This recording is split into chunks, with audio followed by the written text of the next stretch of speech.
বিবাহিত যারা আছে, এই যে দেবর আর ভাবি, এই যে শালি আর দুলা ভাই, মধুর সম্পর্ক না এগুলা? তারা এগুলো মধুর সম্পর্ক দেখা যায়। সুবহানাল্লাহ।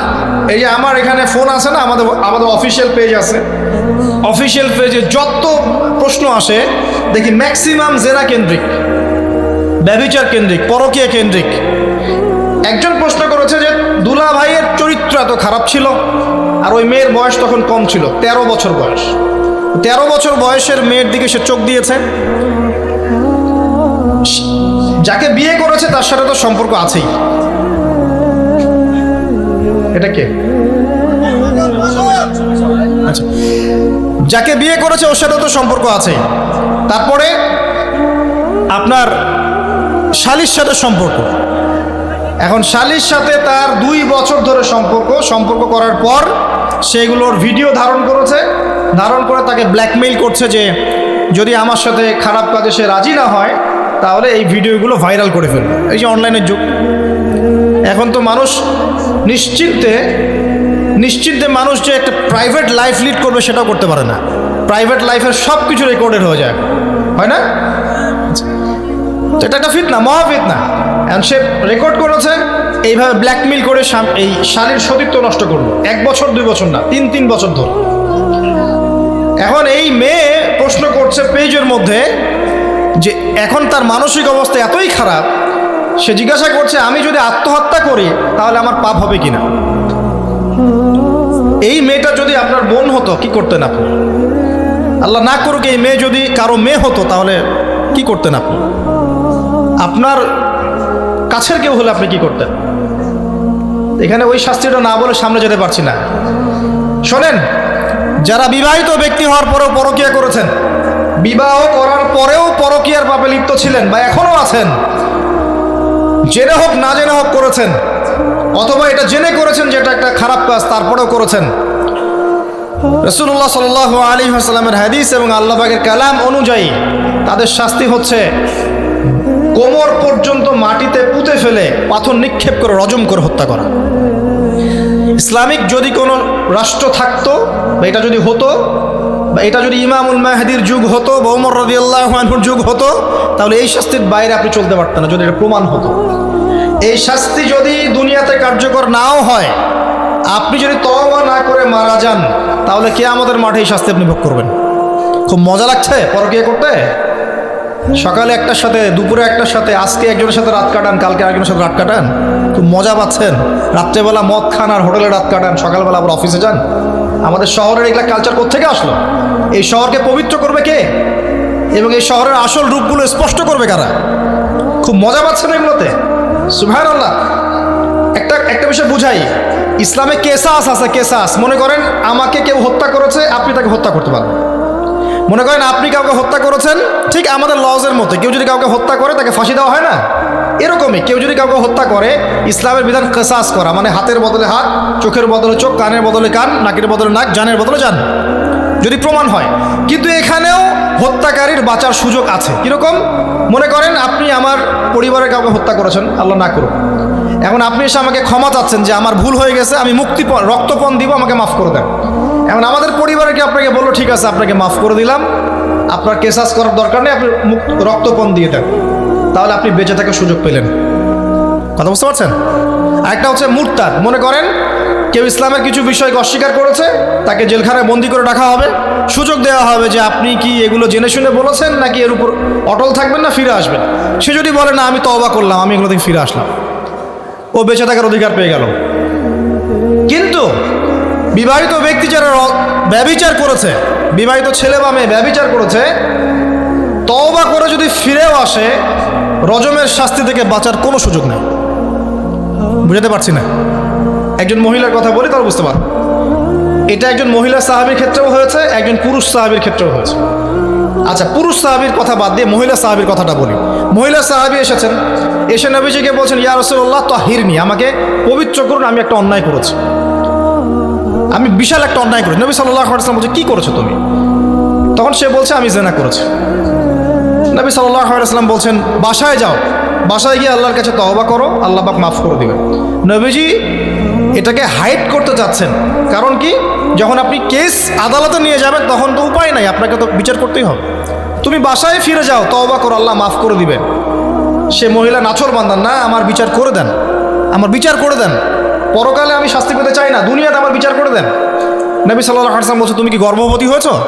হ্যাঁ, জেনার কারণে আমি গর্ভবতী হয়ে গেছি। এরকম হচ্ছে না এখন? আর যে অ্যাবর্শন করছে না, ও যে ক্লিনিকে গিয়ে, এটাও ট্রেন্ড হয়ে গেছে। হইল, সমস্যা কোথায়? কি এমন হয়েছে? আমার কি কেরিয়ার নষ্ট হয়ে গেছে? ফ্যামিনিস্ট নোংরা মেয়ে কোথাকার। তারপরে এই মেয়ে বলছে, হ্যাঁ আমি গর্ভবতী হয়েছি ইয়া রাসূলুল্লাহ। নবী সাল্লাল্লাহু আলাইহি ওয়াসাল্লাম বলছেন, বাসায় ফিরে যাও, সন্তান যখন খালাস হবে তারপরে এসো, বিচার করে দেব। 9 থেকে 10 মাস সে এই সন্তানকে গর্ভে ধরলো। ধরার পরে সন্তান যখন খালাস হয়ে গেল, সে নবীর কাছে এসে সন্তান কোলে নিয়ে, নবজাতক, ইয়া রাসূলুল্লাহ সাল্লাল্লাহু আলাইহি ওয়াসাল্লাম দরুদ পড়বেন, আমাকে পবিত্র করে দিন, আমার সন্তান হয়ে গেছে এখন। নবী সাল্লাল্লাহু আলাইহি ওয়াসাল্লাম বলছেন, সন্তান কি দুধ খাচ্ছে? হ্যাঁ, দুধ খাচ্ছে। তাহলে তুমি তাকে দুধ পান করাও। কত বছর দুধ পান করাতে হয়? 2 বছর। 2 বছর দুধ পান করাও, দুধ পান করা শেষ হবে তারপরে এসে তোমার বিচার করে দিব। এবার 2 বছর দুধ পান করানোর পর এই মহিলা এসেছে, সন্তানের হাতে একটা রুটি। নবীজিকে বলছেন, ইয়া রাসূলুল্লাহ সাল্লাল্লাহু আলাইহি ওয়াসাল্লাম, আমার সন্তান এখন রুটি খেতে পারে, আমার সন্তান এখন রুটি খেতে পারে, আমার বিচার করে দিন। তখন নবী সাল্লাল্লাহু আলাইহি ওয়াসাল্লাম বলছেন, সাহাবীরা, তোমাদের মধ্যে কেউ কি আছো এই সন্তানের দায়িত্ব নিবে? একজন আনসার সাহাবী বলছেন, আমি দায়িত্ব নিব। তখন এই আনসার সাহাবীর কোলে নবী সাল্লাল্লাহু আলাইহি ওয়াসাল্লাম এই বাচ্চাকে তুলে দিলেন। তুলে দেওয়ার পর খালিদ বিন ওয়ালিদ রাদিয়াল্লাহু আনহু অন্য সাহাবীদেরকে বললেন, যাও এই মহিলাকে নিয়ে যাও, কোমর পর্যন্ত গেড়ে দিয়ে রজম করে হত্যা করো। এবার এই মহিলাকে নিয়ে যাওয়া হচ্ছে। একটা কথা বানিয়ে বলছি না, এই আপনার আলেম ওলামা যারা আছেন জিজ্ঞাসা করবেন কওমি মাদ্রাসার। এই মহিলাকে নিয়ে যাওয়া হচ্ছে, মহিলাকে পাথর নিক্ষেপ করা হচ্ছে। পাথর নিক্ষেপ করার মধ্যে খালিদ বিন ওয়ালিদ রাদিয়াল্লাহু আনহুর পাথরও ছিল। খালিদ বিন ওয়ালিদ রাদিয়াল্লাহু আনহু নাম শুনেছেন না? বীর সাহাবী, তিনি পাথর নিক্ষেপ করেছেন একটা। এই পাথরের আঘাতে ওই মহিলার কোন একটা জায়গায় লেগেছে, গায়ের লেগে রক্ত বের হয়ে গেছে। রক্তের ছিটাটা তার গায়ের এই যে কাপড় এসে পড়েছে। কাপড় এসে পড়ার সাথে সাথে খালিদ বিন ওয়ালিদ রাদিয়াল্লাহু আনহু বলছেন, ছি ছি ছি ছি ছি, আমার গায়ের মধ্যে এরকম নোংরা ব্যভিচারী মহিলার রক্ত পড়লো কি? এরকম একটা তাচ্ছিল্যের কথা বলেছেন। তখন নবী সাল্লাল্লাহু আলাইহি ওয়াসাল্লাম বলছেন, হে খালিদ তুমি থামো, হে খালিদ তুমি চুপ করো। তুমি জানো এই মহিলা এই 2 বছরে 3 বছরে এত তওবা করেছে আল্লাহর কাছে, এই সমস্ত তওবা যদি মদিনাবাসীর মধ্যে বন্টন করে দেওয়া হয় তবুও কম হয়ে যাবে। আর আমি এখন দেখছি এই মহিলা জান্নাতে সাঁতার কাটছে। আমি বুঝাতে পারছি না আপনাকে প্রিয় বোন, প্রিয় ভাই, যারা বিবাহিত হয়ে ব্যভিচার করছেন, জেনা করছেন, তিনি তওবা করেছিলেন, তওবা করেছেন, আল্লাহ পাক মাফও করে দিয়েছেন, জান্নাতে চলে গেছেন, কিন্তু পৃথিবীতে তার শাস্তি কায়েম করা হয়েছে। বিবাহিত ব্যক্তি ব্যভিচার করে ফেললে তার পৃথিবীতে বেঁচে থাকার অধিকার সে হারিয়ে ফেলে। আর এই পাপটাকে আমাদের সমাজে এত সহজ বানিয়ে দেওয়া হয়েছে, যে যার সাথে ইচ্ছা পরকীয়া করতে পারে। মেয়েও করছে, ভাবিও করছে, শালিও করে, দুলাভাইও করে, সবাই আমরা পরকীয়া করতে যাচ্ছি। পরকীয়ার সয়লাভ বন্ধ করতে হবে, পরিবারে পর্দা কায়েম করতে হবে, অপসংস্কৃতি ঠেকিয়ে দেন, এইগুলা চ্যানেলগুলো বন্ধ করে ফেলেন বাসা থেকে। ইসলামিক সমাজ কায়েম না করতে পারলে আমাদের মা বোনরা সব নষ্ট হয়ে যাবে দিন দিন। আর পরিবারের ইজ্জত যখন চলে যায়, কোনো কিছুর বিনিময়টাকে ফিরে পাওয়া যাবে না। কেন পরকীয়া করতে গিয়েছেন? আল্লাহ, আপনার যদি এতই চাহিদা থাকে আরেকটা বিয়ে করেন না কেন? বিয়ে করতে সাহস কুলায় না নাকি? বিয়ে করলে যে স্ত্রীকে নিয়ে সূর্যের আলোতে ঘুরতে হয়, ওই জন্য ইঁদুরের মতো রাতের বেলা অন্ধকারে আপনি থাকতে চান, সিংহের মতো সকালবেলা সূর্যের আলোতে স্নান করতে পারেন। কথা বুঝতে পারেন না? বিয়ে করলে স্ত্রীকে নিয়ে পুরুষের মতো, সুপুরুষের মতো সূর্যের আলোকে আপনি হাঁটবেন রাস্তায়, কাউকে ভয় করবেন? আপনার মতো কোনো ভয় কাজ করবে না। আর এখন আপনি ইঁদুরের মতো রাতের অন্ধকারে রাত কাটান অন্য মেয়ের ঘরে গিয়ে। এই শহরের এই মহামারীগুলো বন্ধ করতে হবে। আমি এই শহরের একজন শুভাকাঙ্ক্ষী বাসিন্দা, আমি এখানকার। আমি আমার চোখ দিয়ে যা দেখছি, এটা দেখার পর চুপ থাকতে পারি না। আমরা সব জায়গায় জানা দেখছি, আর মাদক দ্রব্য দেখছি, আর পরকীয়া দেখছি। পর্নোগ্রাফির তো শেষ নাই, প্রত্যেকের ফোনে ফোনে পর্নোগ্রাফি, এভরিবডি। পর্নোগ্রাফি আর মাদক আর ব্যভিচার, জেনা, ফ্রি মিক্সিং অবাধে আমাদের শহরে। বস্তুবাদী তো আছেই। তো এটাকে আখিরুজ্জামানের শহর বলবো নাকি আউয়ালুজ্জামানের শহর বলবো নাকি? শুধু এই শহরের সমস্যা এটা নয়, প্রত্যেক বড় বড় শহরে এই সমস্যা। ইভেন এগুলো এখন গ্রামে পর্যন্ত চলে গেছে, এগুলো গ্রামেও চলে গেছে, গ্রামে আরো বেশি আছে। দেখবেন শহরের ছেলেরা তো জিন্স আর টি শার্ট পরা মেয়েদেরকে দেখে অভ্যস্ত না, এরা না একটু কন্ট্রোল করতে পারে। আর যখন একটা গ্রামের ছেলে পর্নোগ্রাফি দেখবে, সে তো আর নিজেকে কন্ট্রোল করতে পারে না। বুঝতে পারছেন না? আমাদের শপিং মলগুলোতে গেলে আমরা দেখি টি শার্ট আর গেঞ্জি পরা মেয়ে ঘুরছে, তাই না? এটা দেখতে দেখতে অভ্যস্ত আমরা, এই জন্য আমরা কন্ট্রোল করতে পারি কিছুটা হলেও, তাই না ছেলেরা? কিন্তু গ্রামের ছেলে মেয়ে যারা, তারা কিন্তু পর্ন দেখলে আর কন্ট্রোল করতে পারে না। দেখুন গ্রামে ধর্ষণ দিন দিন বাড়ছে, ডে বাই ডে। এই সমস্যাগুলো বড় বড় প্রত্যেক বিগ সিটিজ অ্যান্ড টাউনে এই সমস্যা, একই সমস্যা। এগুলো ছড়ালো কারা? ওই পশ্চিমাদের থেকে সমস্ত বিশ্বে এগুলো ছড়িয়ে গেছে। এরা এমন একটা সভ্যতা যারা প্রত্যেকটা পাপকে গ্লোবালাইজেশন করে দিয়েছে। সুদ খেয়েছে, সারা বিশ্বে ছড়িয়ে দিয়েছে। মদ খেয়েছে, সারা বিশ্বে ছড়িয়ে দিয়েছে। জেনা করেছে, সারা বিশ্বে ছড়িয়ে দিয়েছে। ফ্যামিলিস্ট রেভলিউশন সারা বিশ্বে ছড়িয়ে দিয়েছে। ব্যাংকিং, সুদভিত্তিক ব্যাংকিং সিস্টেম সারা বিশ্বে ছড়িয়ে দিয়েছে। প্রত্যেকটা সমস্যা দেখবেন ওখান থেকে সারা বিশ্বে ছড়িয়ে গেছে। আর আমরা মনে করি ওরাই নাকি মানবতার মুক্তির পথ দেখাবে। সুবহানাল্লাহ। ওরা তো ছেলে ছেলে বিয়ে করে। যে সম্প্রদায় ছেলে ছেলে বিয়ে করে, ও আমাকে ভালো মন্দ শিখাবে? ওখানে তো একটা প্রত্যেক 10 সেকেন্ডে একটা করে মেয়ে রেপ হয় আফ্রিকান কন্টিনেন্টে। জার্মানির, আমি পর্নোগ্রাফির একটা লেকচার দিয়েছি, দেখবেন নীল দর্পণ, ওখানে সব ডিটেলস দিয়েছে। জার্মানি, ব্রিটেন বলেন, আমেরিকা বলেন, এই প্রত্যেকটা কান্ট্রির মধ্যে প্রত্যেক মিনিটেই একটা করে মেয়ে ধর্ষণের শিকার হচ্ছে। ওরা আমাকে শিখাবে নারীর স্বাধীনতা অধিকার? আমার কাছে কোরআন এবং সুন্নাহ আছে, রাসূল আছেন, আমার কাছে আল্লাহ আছেন। এগুলোকে বাদ দিয়ে তোমার কথা শুনতে হবে আমাকে? এরা আমাদেরকে বাঁচাবে না, বরং এরা সারা বিশ্বে ইয়াজুজ মাজুজের মতো ফিতনার ফাসাদ সৃষ্টি করে বেড়াচ্ছে। আসুন, একটা ব্যাখ্যার অনেক কথা হয়ে গেল। আল্লাহর ওয়াস্তে যুবক যুবতী যারা আছো, লেকচার যদি কানে যাবে, আজকেই জেনা থেকে তওবা করতে হবে। জেনার ধার কাছে যাওয়া যাবে। হালালভাবে বিয়ে করো। যদি তোমার খুব যৌন চাহিদা থাকে, তোমার অনেক চাহিদা, তোমার অনেক সম্পত্তি আছে, ব্যালেন্স করতে পারো, একাধিক বিয়ে করো, কি সমস্যা? পরকীয়া করতে যাচ্ছেন কি জন্য? করবেন না। আর হালাল উপার্জনের সোর্স হয়ে গেছে, অবিবাহিত থাকার দরকার নাই, বিয়ে করে ফেলেন। বিয়ে আপনার জীবনটাকে সুশৃঙ্খলতা নিয়ে আসবে। আমি গার্ডিয়ানদেরকে রিকোয়েস্ট করবো যে বিয়েটাকে সহজ করে দেন, কঠিন জটিল করেন না, জেনা বাড়তে থাকবে না হলে। যে সন্তান, যে ছেলেটাকে মেয়েটাকে ছোট মনে করছেন না, ছোট নাই, সে অলরেডি 4-5 ঘাটের পানি খেয়ে আসছে, দেখবেন। আপনারা পরিসংখ্যান দেখেন, বাংলাদেশের ইয়াং ইউথ জেনারেশন যারা আছে, এদের মধ্যে ম্যাক্সিমামই বিবাহ বহির্ভূত সম্পর্ক স্বাদ পেয়ে গেছে অলরেডি। স্কুল কলেজ পাশ করেনি, এখন পর্যন্ত যৌন সম্পর্ক করে বসে আছে। আর ছোট ছোট মেয়েগুলোকে ছোট মনে হয়, বদের হাড্ডি সবগুলো। সব জায়গায় দেখবেন এরা বেশি বদের হাড্ডি। কেন বলছি জানেন? এরা ছেলেদেরকে সিডিউস করে। ভালো মেয়ে কোথায় খুঁজে পাবেন এখন? খুব রেয়ার, খুব ডিফিকাল্ট, খুবই ডিফিকাল্ট।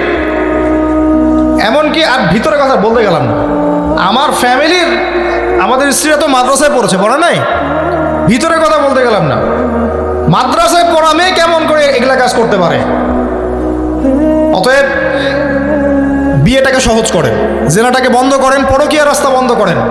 এগুলো শাস্তি দুনিয়াতে না পেলেও পরকালে পেতে হবে। কিন্তু রাসূলুল্লাহ সাল্লাল্লাহু আলাইহি ওয়াসাল্লাম মেরাজের রাতে গিয়ে দেখে এসেছেন যে একটা চুলা দেখেছেন, চুলা তন্দুর চুলার মতো, নিচের দিকটা ফাঁপা, উপরের দিকটা সরু, আগুন জ্বলছে দাউ দাউ করে, এক শ্রেণীর মানুষকে পোড়ানো হচ্ছে। আগুন যখন ফ্লো বাড়ছে, মানুষ উপরে আসছে, ফ্লো কমছে, নিচে নামছে, এভাবে আর কি। রাসূলুল্লাহ সাল্লাল্লাহু আলাইহি ওয়াসাল্লাম জিজ্ঞাসা করলেন, ইয়া জিবরিল, এরা কারা? জিবরাইল আলাইহিস সালাম বলছে, এরা আপনার উম্মতের সেই সব ব্যক্তি যারা জেনার পাপে লিপ্ত ছিল, এবং তাদের এই আযাব থেকে এত দুর্গন্ধ বের হচ্ছে কল্পনা করতে পারবেন না। আর এক শ্রেণীর লোককে দেখেছেন, সামনে এই যে ভালো গোশত, পাশে খারাপ পচা গোশত, বসে বসে পচা গোশত খাচ্ছে, ভালো গোশত খাচ্ছে না। শাস্তি হচ্ছে কবরে, বারজাখের জগতে। নবী জিজ্ঞাসা করছেন, এরা কারা? জিবরাইল আলাইহিস সালাম বলছে, এরা হচ্ছে আপনার উম্মতের সেই সব ব্যক্তি যাদের ঘরে পবিত্র স্বামী ছিল, পবিত্র স্ত্রী ছিল, তাদের সাথে সন্তুষ্ট না থেকে তারা পরকীয়া করেছে। আল্লাহ পাক আমাদের শহরটাকে হেফাজত করুন। এখানে একটাই সলিউশন, ইসলামিক অনুশাসন, আদারওয়াইজ অন্য কোনো সলিউশন নাই। কতক্ষণ ভালো থাকবেন আপনি? চতুর্দিক থেকে আপনাকে জেনায় উদ্যুক্ত করা হচ্ছে। আপনি অনলাইনে ঢোকেন, এই যে ফোনটা নেন, ফেসবুকে ঢোকেন, ইউটিউবে ঢোকেন, খালি জেনা আর জেনা। মানে জেনাটাকে এমনভাবে দেখানো হয় যে কি যে মজার একটা বিষয়, কি যে মজা একটা। অথচ জানেন, জেনার মধ্যে যার্রা পরিমাণ কোনো সুখ নাই। আপনি হালালভাবে বিয়ে করেন, আপনি যে সুখটা পাবেন, আপনি শত শত জেনা করলে সে সুখ পাবেন না। এটাকে দেখানো হয়, এই যে পর্নোগ্রাফি যা দেখায়, সবই ভুয়ার বানোয়ার। এটা টোটালি বানোয়ার জিনিস। শুটিং আছে না, শুটিং, ওই যে নায়ক নায়িকা নাচানাচি করে শ্যুট করে না, ঠিক সেমভাবে এটাকে শ্যুট করা হয়। এগুলো শুটিং জাস্ট, আর কিছু না। তো কেন ছড়িয়ে দেওয়া হলো? কারণ মুসলিমদের ঈমান, তাদের তাকওয়া, তাদের কলবের যে নূর, এটাকে নষ্ট করার জন্য। কারণ মুসলিম যুবকরা যদি ইসলামের আলোয় উদ্ভাসিত হয়, তাদেরকে ঠেকানো এত সহজ নয়। তাদের দ্বারা ইনশাআল্লাহ দেশ, জাতি এবং উম্মার খেদমত হবে। এই কারণে তারা সুকৌশলে এটা করেছে। আসেন, অনেক লম্বা না করে আমি ফিনিশিংয়ের দিকে টানছি এখন এদিক থেকে। দ্বিতীয় ব্যাখ্যা এটা হতে পারে যে সমাজে ন্যায় অন্যায়, হক বাতিলের মানদণ্ডই কি হবে? উল্টে যাবে। উল্টে গেছে কিনা? মানুষ এখন মিথ্যাবাদীকে সত্যবাদী মনে করে কিনা? এবং ওয়ার্ল্ডের যত বড় বড় মিথ্যা নিউজগুলো হয়, সবাই এগুলোকে সত্য মনে করে না? আর সত্য নিউজগুলোকে মানুষ মিথ্যা মনে করে। আমানতদার একটা ব্যক্তি বলে যে চরম খেয়ানতকারী ব্যক্তি বলে আমানতদার। যার চরিত্র দেখবেন সবচেয়ে খারাপ, ওকে বলছে একেবারে কি চরিত্র, মহান চরিত্র অধিকারী। আর সবচেয়ে উন্নত চরিত্র অধিকারী নবী সাল্লাল্লাহু আলাইহি ওয়াসাল্লামকে মানুষ গালি দেয়, তাই না? তো দেখেন, মানদণ্ড উল্টে গেছে। আরেকটা ব্যাখ্যা বলছি এই হাদিসের শব্দটার, আনতালিদ আলামাতু রাব্বাতুহা। হ্যাঁ, সত্যি সত্যি দাসী মনিবকে জন্ম দিতে পারে, এটা বোঝার জন্যে এই যুগটাই সবচেয়ে উৎকৃষ্ট। কিভাবে জন্ম দিতে পারে দেখুন, একটু মনোযোগ দেন। ফেমিনিস্ট রেভলিউশনের কারণে বহু মেয়ে বাইরের সভ্যতা, যারা এইসব কান্ট্রিতে না, বাইরের কান্ট্রিগুলোতে বাচ্চা কাচ্চা নেওয়ার সময় পায় না। ফেমিনিস্ট রেভলিউশনের কারণে বহু মেয়ে বাচ্চা কাচ্চা নেওয়ার সময় পায় না। বাচ্চা নিবে কিভাবে? এখন সন্তান তো দরকার। তখন কি করে? মধ্যবিত্ত, নিম্ন মধ্যবিত্ত কান্ট্রিগুলো থেকে কিছু মেয়েকে হায়ার করা হয়। তাদের যে গর্ভটা, এটাকে হায়ার করা হয় যে তোমার গর্ভে আমার স্পার্ম ইনজেক্ট করা হবে এবং 9 মাস সেখানে সন্তানটা হবে। তারপর সন্তান জন্ম দিয়ে তুমি তোমার অনারিয়াম নিয়ে চলে যাবে। মনে করেন, বুঝাচ্ছি, মনে করেন আমেরিকার একটা কাপল, ওদের তো মেয়েদের বাচ্চা কাচ্চা নেওয়ার সময় নেই। তো প্রোগ্রেস, এগিয়ে যাওয়া, ইজ্জতও থাকে না। 10-15 বছরের মধ্যেই সারা জীবন এভাবেই তারা চলে। 10টা-20টা জেনা হয়, এগুলো কোনো বিষয় না। ডিভোর্স তো সকালে বিয়ে হলে বিকেলে ডিভোর্স হয়। বাচ্চা কাচ্চা নেওয়ার ফুরসত নাই। এখন আমেরিকান এক মেয়ে ধরেন, এক ছেলে ধরেন, একটা শ্রীলঙ্কার কোনো মেয়ের গর্ভ ভাড়া করেছে। এখন গর্ভের সন্তান হলো, সন্তান জন্ম দেওয়ার পরে এই সন্তানটা নিয়ে তাকে তার অনারিয়াম দেওয়া হচ্ছে $10,000-20,000 ডলার নিয়ে সে বাচ্চাটা দিয়ে দিল। এই যে বাচ্চাটা যে হলো, এই বাচ্চাটা হচ্ছে মনিবের, আর এই মেয়েটা হচ্ছে এখানে দাসী। এই যে দাসী তার মনিবকে জন্ম দিল কি দিল না? বুঝতে পারছেন না কথা মনে হয়? এই ব্যাখ্যাটা আজকে থেকে 30-40 বছর আগেও করা যেত না। এখন 30-40 বছরের মধ্যেই ব্যাখ্যাটা করা যায়। ইসলাম এভাবেই চিরপ্রাচীন, চির নতুন, চির আধুনিক।